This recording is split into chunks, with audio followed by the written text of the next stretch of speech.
hutan Kota Tibang ini juga disediakan tempat bermain anak, jadi fasilitas publik yang seperti ini penting. Ini sudah kurang aman untuk kita lalui, jadi harus sangat-sangat berhati-hati. Assalamualaikum warahmatullahi wabarakatuh.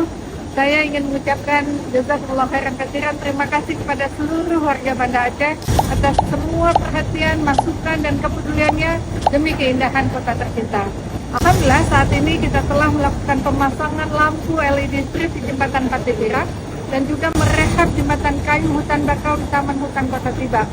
Nah, sangat besar harapan kami agar semua fasilitas ini mampu memberikan keindahan dan taman kota kita layak bagi warga Kota Banda Aceh dan maupun bagi wisatawan yang berkunjung. Tak lupa pula saya juga ingin mengapresiasi dan berterima kasih kepada para petugas yang telah bekerja siang dan malam agar pekerjaan tersebut betul-betul bisa sesuai dengan target yang sudah kita tetapkan, tepat waktu.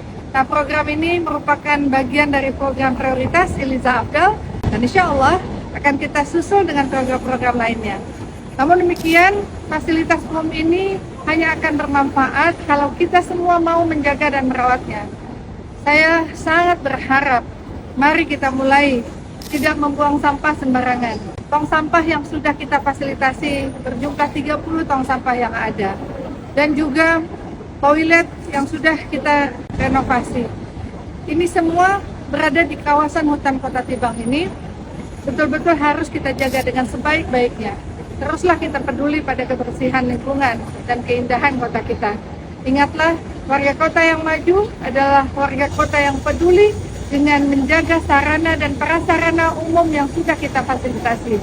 Ayo, kota sudah memberikan sesuatu untuk kita.